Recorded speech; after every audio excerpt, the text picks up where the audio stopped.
அனைவருக்கும் வணக்கம். Daily box நாவல் audio book channel உங்களை அன்புடன் வரவேற்கிறது.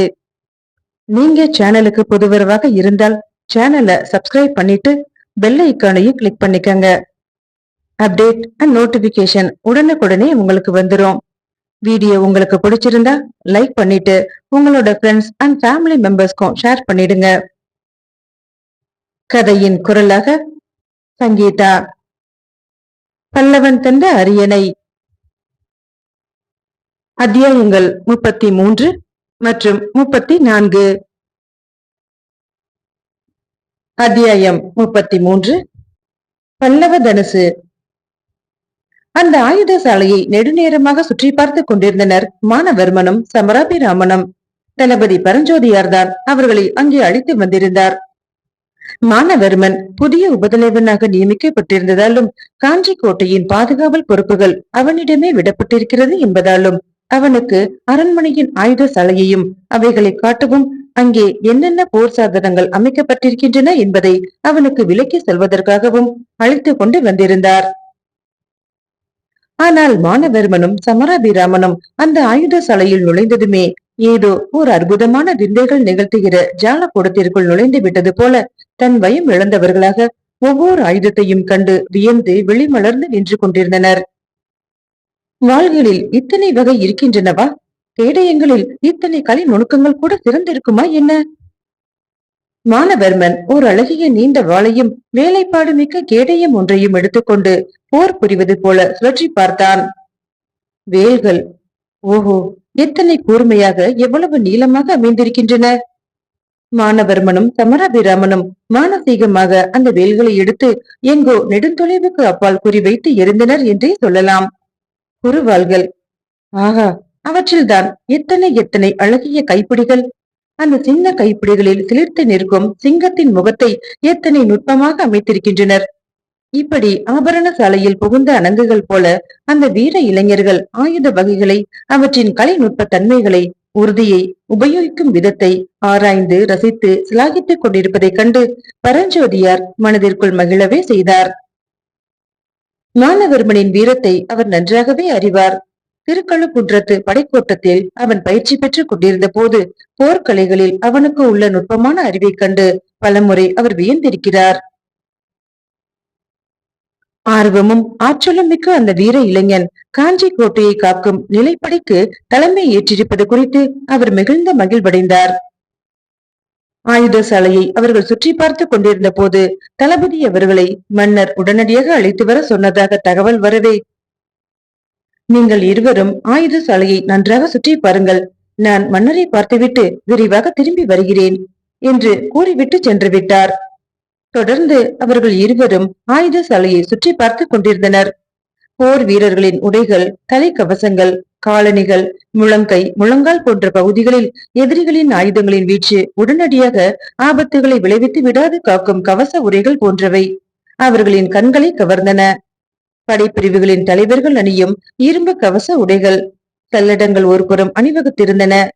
மானவர்மன் ஒவ்வொன்றையும் கூர்ந்து கவனித்துக் கொண்டே வந்தான். ஓரிடத்தில் சாத்தி வைக்கப்பட்டிருந்த பெரிய வில் ஒன்று அவனது கவனத்தை கவர்ந்தது. அந்த வில் வழக்கமான வில்லை ஒத்ததாக இல்லாமலும் அளவிலும் அமைப்பிலும் மாறுபட்டு இருப்பதை கவனித்த மானவர்மன் அதன் அருகே சென்று நின்றான். அவனுடைய மன ஓட்டத்தை புரிந்து கொண்டவனாக சமராபிராமன் அந்த வில்லை கையில் எடுத்தான். ஆனாலும் அதை அத்தனை சுலபமாக அவனால் தூக்க முடியவில்லை. அந்த வில்லை சுமந்து கொண்டு போர்க்களத்துக்கு சென்றால் வெகு விரைவில் தோளே இற்று போய்விடுமோ என்ற அளவு வலி எடுத்துவிடும் என்பதை உணர்ந்த சமராபிராமன், நண்பா, இது உபயோகிக்க உதவும் வில்லாக இருக்க இயலாது. சிவதனுசு, விஷ்ணு தனுசு என்பார்களே, அதுபோல அப்படி ஏதேனும் ஒரு புராதன காலத்து வில்லை நமது பல்லவ மன்னர் கலை சிறப்புக்காக காத்து வைத்துள்ளார் என்றே எனக்கு தோன்றுகிறது. இதனால் இப்போது எந்த பிரயோஜனமும் இல்லை என்று கூறினான்.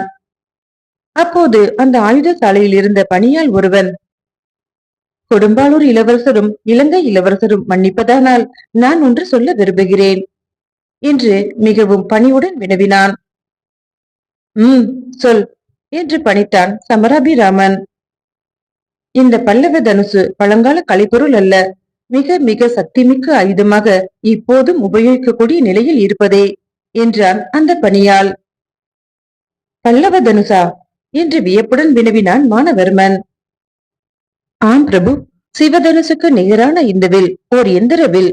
புராண காலத்து போர்களில் மிகவும் முக்கியத்துவம் வாய்ந்து விளங்கிய வில். இந்த காலத்து போர்களில் அத்தனை முக்கியத்துவம் வாய்ந்ததாக இல்லாமல் ஆகிவிட்ட வேளையில் இந்த எந்திர வில் கண்டுபிடிக்கப்பட்டிருக்கிறது. இதன் ஆற்றலை பரிசோதித்து அறிந்த நமது மன்னர்தான் இதற்கு பல்லவ தனுசு என்று பெயரிட்டிருக்கிறார். என்னை கேட்டால் இதற்கு ராட்சசன் என்றோ யம கிங்கரன் என்றோ கூட பெயரிட்டிருக்கலாம் என்பேன் என்றான் அவன். அவனது நகைச்சுவை கலந்த பதிலை கேட்ட மானவர்மன் மனதிற்குள் ரசித்தவனாக, சரி, இந்த ராட்சச யமகிங்கர பல்லவ தனுசை யார் உபயோகித்தார்கள்? அப்படி உபயோகித்ததை நீ எப்போதேனும் பார்த்திருக்கிறாயா என்று வினவினான். கேள்வியை சற்று திரித்துக் கொள்வதற்கு உபசேனாதிபதி அனுமதியளித்தால் நான் தெளிவாக பதில் சொல்ல இயலும் என்றான். தன் புத்திசாலித்தனத்தை மனதிற்குள்ளேயே சிலாகித்துக் கொண்ட அந்த பணிமகன், சரி சொல். முதலில் இந்த வில் யாருடைய கண்டுபிடிப்பு என்பதை தாங்கள் கேட்கவில்லை.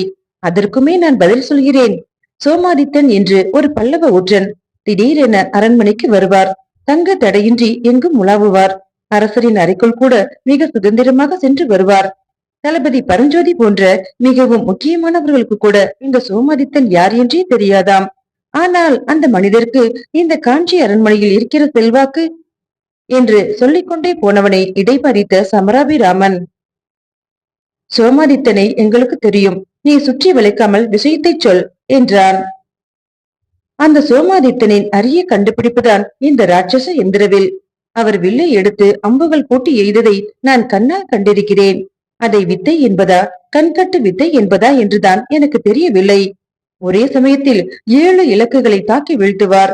விண்ணில் கணை தொடுத்தால் அது விண்மீன்களை பெயர்த்து எடுத்து வரவிளைவது போல விரைந்து சென்று நமது கண்ணில் இருந்தே மறைந்துவிடும்.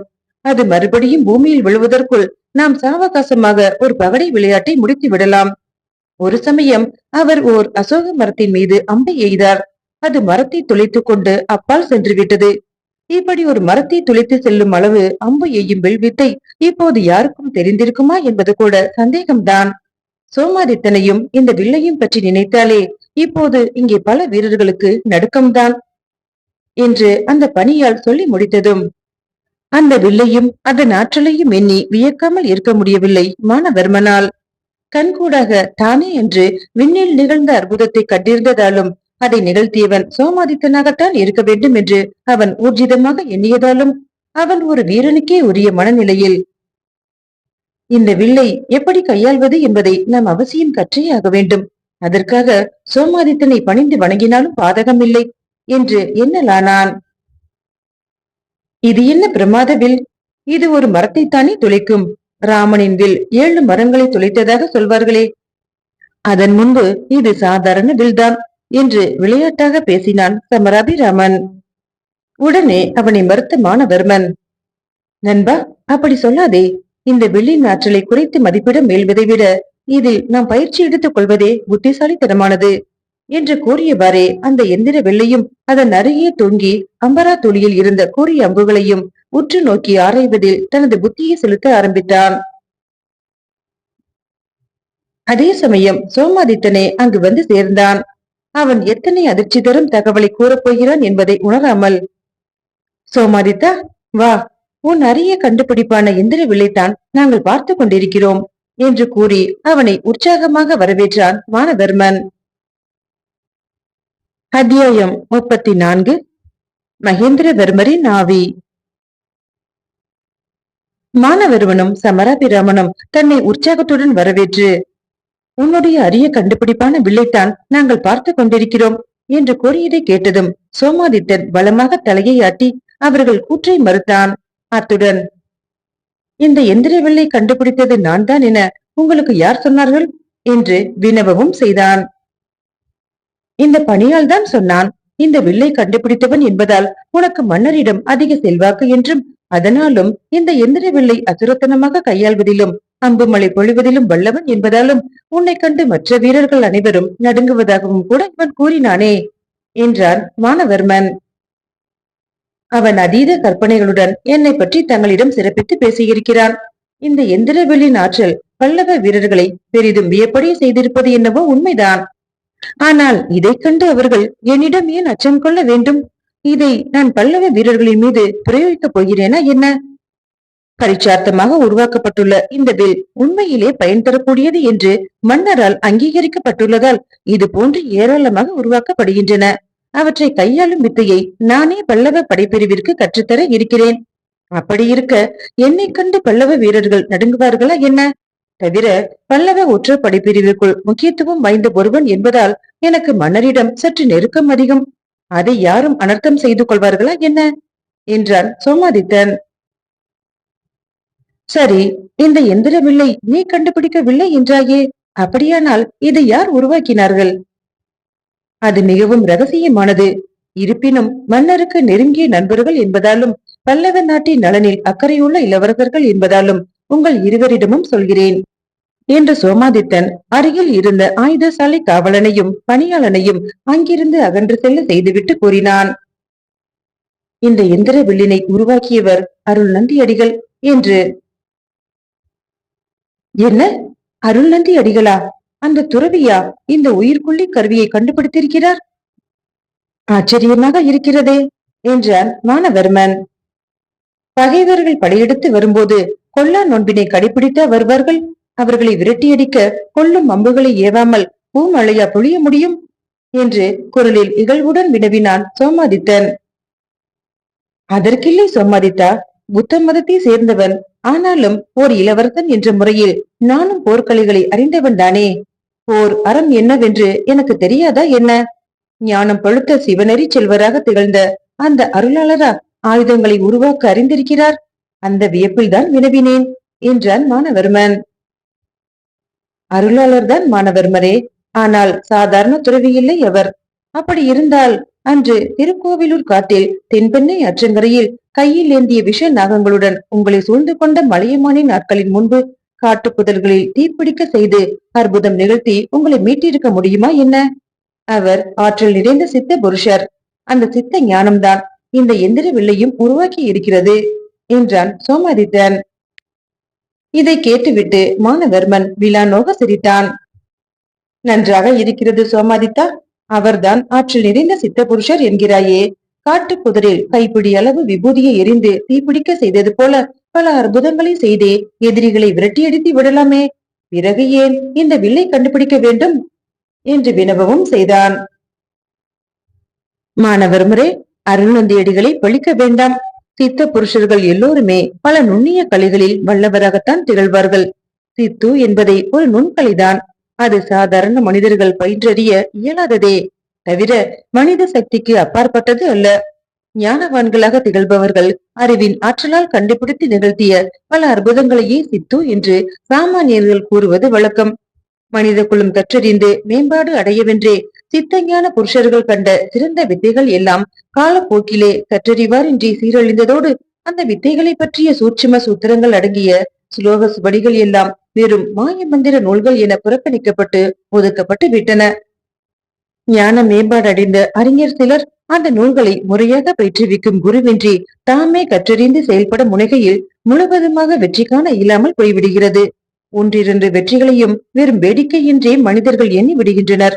இப்போது பாமரர்கள் பாஷையில் சித்து என்ற பதமே நடைமுறைக்கு ஒவ்வாத வேடிக்கை விளையாட்டுகள் என்ற அர்த்தத்திலேயே வழங்கப்படுகிறது. அருள்நந்தி அடிகளை பற்றி கூட இப்படித்தான் மக்கள் எண்ணிக்கொண்டிருக்கிறார்கள் என்று கூறிக்கொண்டிருந்த சோமாதித்தனை இடைமறித்த மானவர்மன், மக்கள் நினைப்பது இருக்கட்டும், நீ என்ன நினைக்கிறாய் அவரை பற்றி? அவர் சாதாரண துறவி இல்லை, அரிய கண்டுபிடிப்பாளர் என்று எண்ணுகிறாயா என்று வினவினான். உண்மைதான் மானவர்மரே. அருள்நந்தி அடிகள் அன்று காட்டுக்குதிரில் தீப்பற்ற செய்ததும் கொடிய நாகங்களை மயங்கி விழ செய்ததும் வெறும் மந்திர வித்தை இல்லை. எல்லாமே அறிவுபூர்வமான ஆராய்ச்சிகளாலும் சக்தி மிக்க மூலிகைகளாலுமே அப்படி செய்ய முடிந்தது. அது மட்டுமல்ல, அருள்நந்தி அடிகள் எங்காவது தனியாக சென்றால் தனியால் தானே என்று எண்ணி எதிரிகள் அவரை அணுக இயலாது.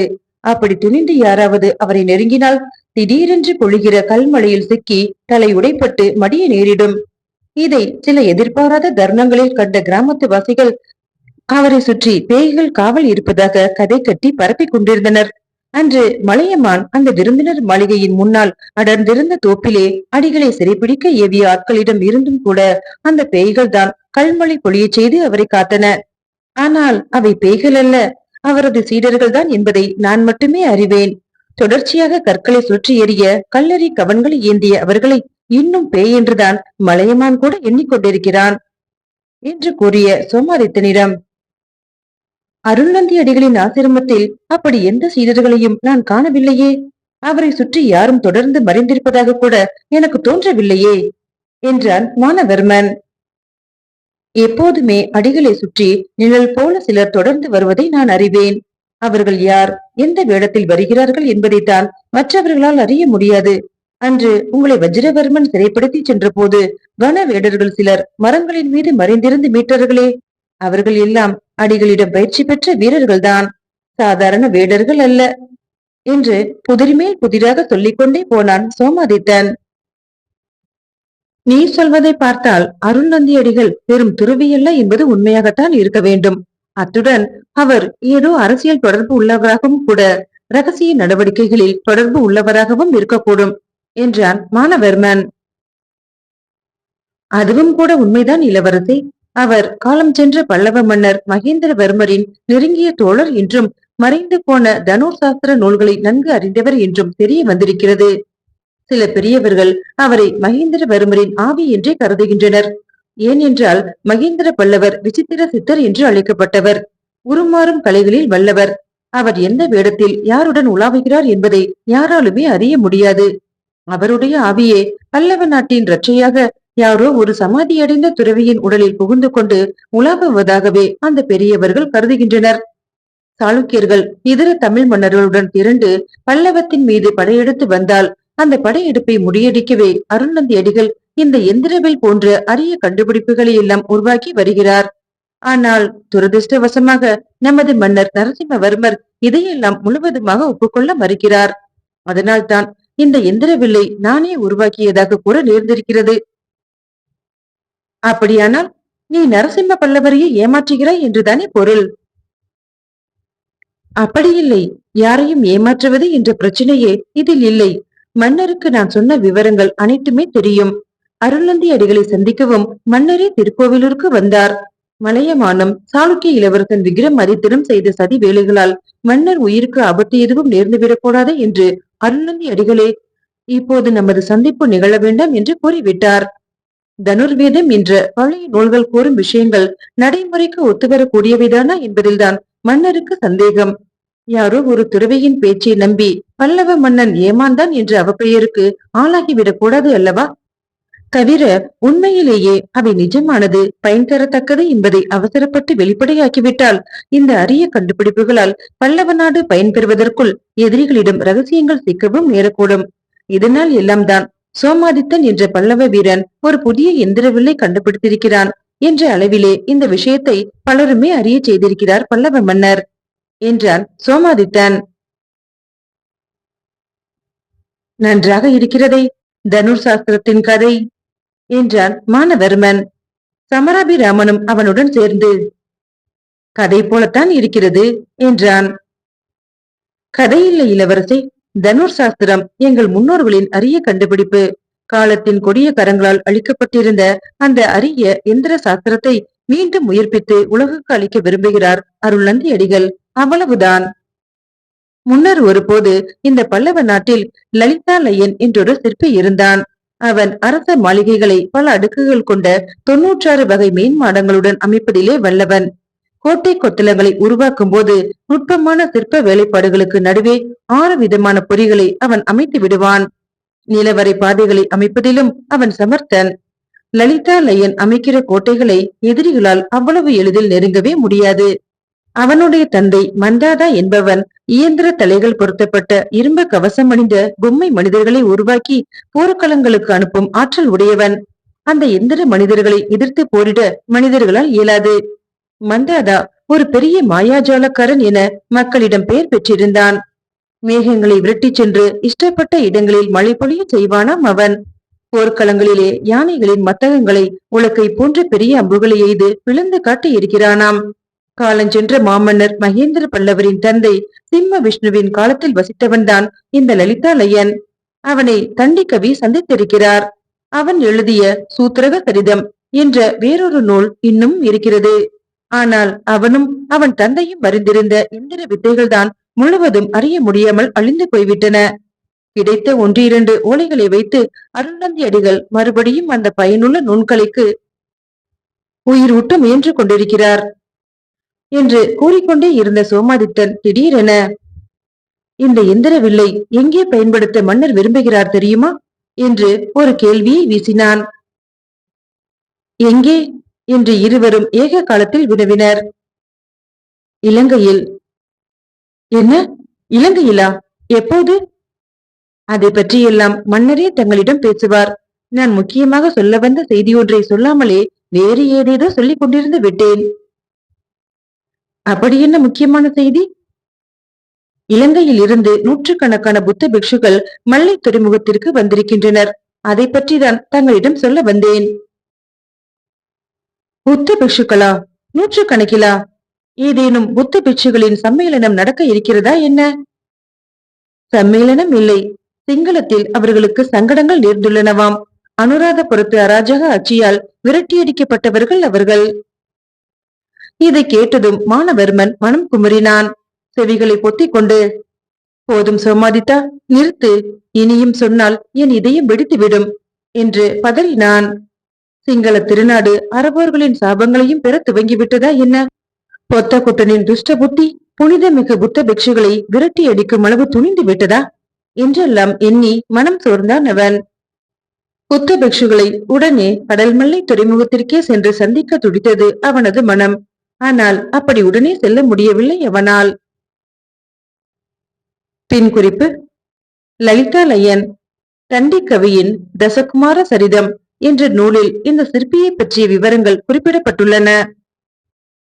மீண்டும் நாளைய அத்தியாயத்தில் சந்திக்கலாம். நன்றி.